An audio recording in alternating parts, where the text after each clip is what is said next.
Olá, seja bem-vindo. O grande livro do Ho'oponopono, Sabedoria Havaiana de Cura.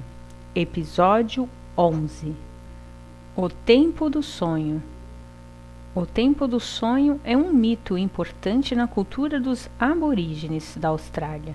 Ele corresponde ao período imaterial que precedeu a criação do mundo. Trata-se do período em que o pensamento antecipou a criação no mundo material. É também o lugar para onde todos nós iremos após a nossa morte. Assim, para eles, toda a materialização já é pensada e construída na energia antes de se manifestar no nosso mundo. Dependendo da natureza do pensamento emitido, a realização será, claro, totalmente diferente. E ao contrário, toda realização é a consequência de um pensamento que é condicionado por memórias. O Ho'oponopono explicado pela física quântica. Todos nós aprendemos na escola a física de Newton, na qual as maçãs caem da macieira verticalmente, de cima para baixo, por causa da força da gravidade da Terra. No entanto, ao mesmo tempo em que este ensinamento nos estava sendo dado, as descobertas da física quântica mostravam que essa visão do mundo estava completamente obsoleta. A física quântica. A física quântica é muito complicada quando olhamos as fórmulas matemáticas utilizadas nas demonstrações. Isto fez com que certas pessoas se perguntassem por que Deus havia criado um universo tão complicado. Contudo, embora as demonstrações sejam difíceis de entender para os réis mortais, as respostas obtidas são, quanto a elas, simples e relativamente claras, sendo, portanto, acessíveis a todos. De fato, longe do seu aspecto físico, que geralmente percebemos, a matéria é, na realidade, apenas uma gigantesca concentração de energia. Cada partícula do universo não passa de energia concentrada. Em seguida, as partículas se associam entre si para formar os átomos e depois as moléculas, que dão origem à matéria visível. Logo, a matéria é feita somente de energia. O universo é formado por inúmeras partículas, separadas por imensos espaços vazios. Isto demonstra que, na verdade, a matéria seria feita apenas de vácuo. Mas, então, o que lhe dá o seu aspecto sólido? São as forças de ligação que unem as partículas entre si e que também encontramos entre os planetas do Sistema Solar e entre as galáxias. São as interações fracas, as interações fortes, as forças gravitacionais e as forças eletromagnéticas. Mais impressionante ainda é o fato de que a matéria pode produzir energia novamente e depois formar mais uma vez novas partículas, matéria, em um vasto movimento de criação e destruição. Assim como a água se transforma em vapor antes de voltar a ser água quando a temperatura cai, isto significa que a energia e a matéria são apenas os dois aspectos de um mesmo elemento, que o universo se forma e se deforma de maneira incessante. Para ordenar a energia e a matéria, foi preciso a presença de uma informação, senão a energia teria ficado sem forma. Ela não teria produzido a matéria, primeiro inanimada e depois animada, e por fim a consciência. O astrofísico George Fitzgerald, a propósito das fotos do nascimento do universo tiradas pelo satélite COBE, disse que elas iriam revelar a face de Deus.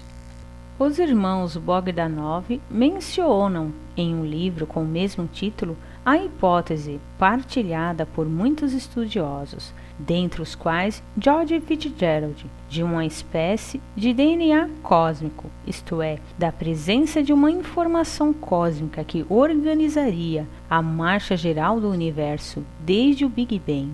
A informação é, portanto, um elemento essencial para o surgimento e funcionamento do universo. Ela é carregada de energia, assim como as ondas do rádio. Sabemos hoje que existem ondas não lineares, capazes de atravessar o universo inteiro, sem perderem força com a distância, e isto a velocidades muito superiores à da luz. Logo, a informação pode facilmente viajar de um lado para o outro do universo. Pois bem, esta última informa, isto é, informa, logo dá forma à matéria.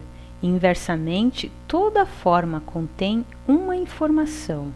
Porém, segundo os astrofísicos, estão faltando 96% do universo, o que é muito. Essa grande parte foi denominada por eles de matéria negra e energia negra, as quais até hoje ninguém conseguiu compreender. Ela se encontraria por toda parte no universo e até mesmo no interior da matéria. A matéria ou energia negra é onipresente, a imagem do éter descrito pelos homens da antiguidade. Para certos cientistas, tais como o físico americano Nassim Haramein, essa energia faltante é simplesmente a energia do vácuo. Portanto, nós estaríamos mergulhados em um oceano de energia que preenche todos os espaços entre as partículas, entre os planetas, entre as galáxias.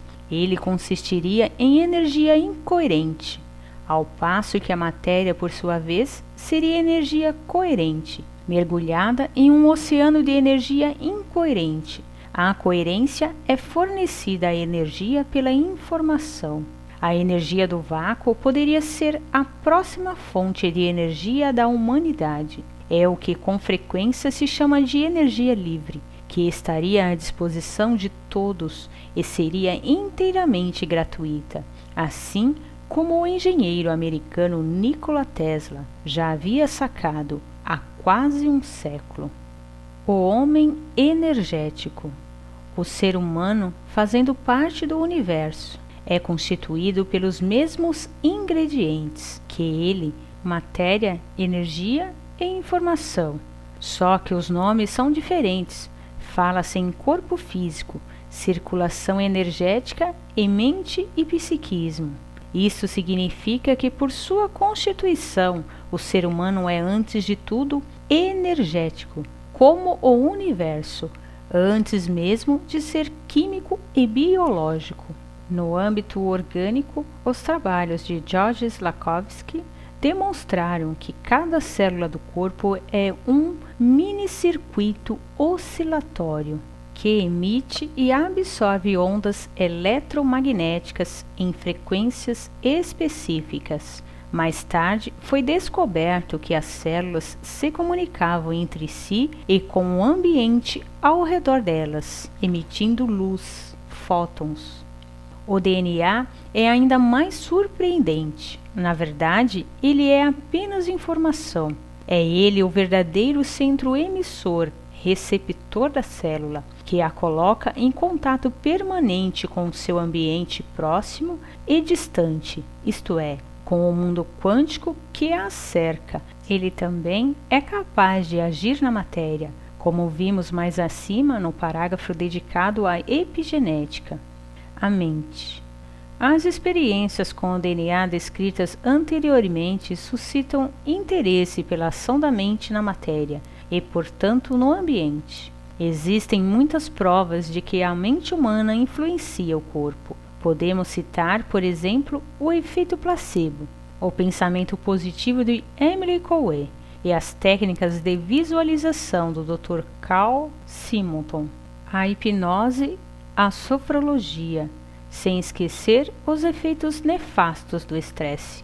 Tudo isso demonstra de maneira perfeita que a sua mente age direta e constantemente no seu corpo. O poder da mente vai muito além do que costumamos imaginar. Uma observação relatada pelo Dr. Deepak Chopra demonstra esse fato. Trata-se de uma doença psiquiátrica na qual personalidades múltiplas se expressam sucessivamente no corpo de um mesmo indivíduo. Ficou assim comprovado que uma mesma pessoa era capaz de se tornar diabética, insulinodependente, epilética, daltônica, hipertensa, alérgica e até mesmo apresentar cicatrizes verrugas ou erupções cutâneas, de acordo com a personalidade que ela estava expressando. Além disso, a transição de uma personalidade para outra podia ser muito rápida. Essa observação demonstrou que cada personalidade modificava a biologia do organismo de seu hospedeiro, e isto de maneira extremamente veloz. Logo, se pessoas doentes são capazes de tal proeza, isto significa que todo mundo possui esta capacidade de alterar a sua biologia conforme os seus pensamentos. Os pensamentos dos outros também podem influenciá-lo, sem você saber. Os trabalhos de Masaru Emoto revelaram que a mente era capaz de estruturar a água de maneiras diferentes, de acordo com as intenções proferidas. Portanto, é muito provável, para não dizer certo, que os pensamentos dos outros possam modificar a estrutura da água presente no seu organismo. Pois bem, você é constituído por 70 a 80% de água. Esse número indica por si só o quanto os pensamentos alheios podem ser perturbadores para o seu organismo e, por conseguinte, para você, principalmente se eles forem negativos a seu respeito. A oração. A oração apela para a mente com vibrações de ajuda, amor e compaixão, ou seja, com as vibrações mais elevadas do ser humano. Ela apela também para outras energias ainda mais sutis presentes no universo. Um estudo efetuado pela Columbia University de Nova York no ano 2000 mostrou que orações realizadas por grupos de todas as religiões misturadas, situados na Austrália, no Canadá e nos Estados Unidos, haviam melhorado os resultados de fecundação in vitro em mulheres tratadas contra a esterilidade na Coreia. As taxas passavam de 26% para 50% de sucesso, sendo que as beneficiárias nem sabiam que aqueles grupos estavam rezando por elas. Uma oração feita para si mesma ou para outros poderia, portanto, ser uma outra possibilidade de apagar certas memórias erradas. No entanto, os resultados, embora evidentes, não interessam à totalidade das pessoas, ao passo que com o Ho'oponopono, isto é, ao assumir a plena responsabilidade por determinada situação e pedir para a memória errada associada à mesma seja apagada, os efeitos parecem melhores e mais rápidos. Um outro estudo mostra que a felicidade é contagiosa. Assim, o humor de uma pessoa é influenciado pelo dos outros. Um sentimento como a felicidade é transmissível aos amigos, parentes e conhecidos, como revela o estudo citado, realizado com 4.739 indivíduos entre 1983 e 2003. Dentre eles, foram identificados grupos de pessoas felizes e infelizes. Os pesquisadores constataram, então, que a felicidade se espalhava até o terceiro nível de relação, até os amigos dos amigos dos amigos.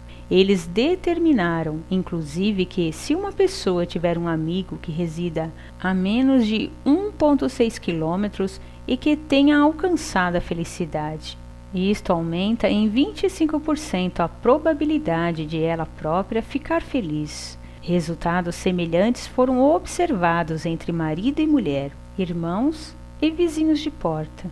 Logo, a felicidade é contagiosa. Entretanto, esse efeito tende a diminuir com o tempo e a distância.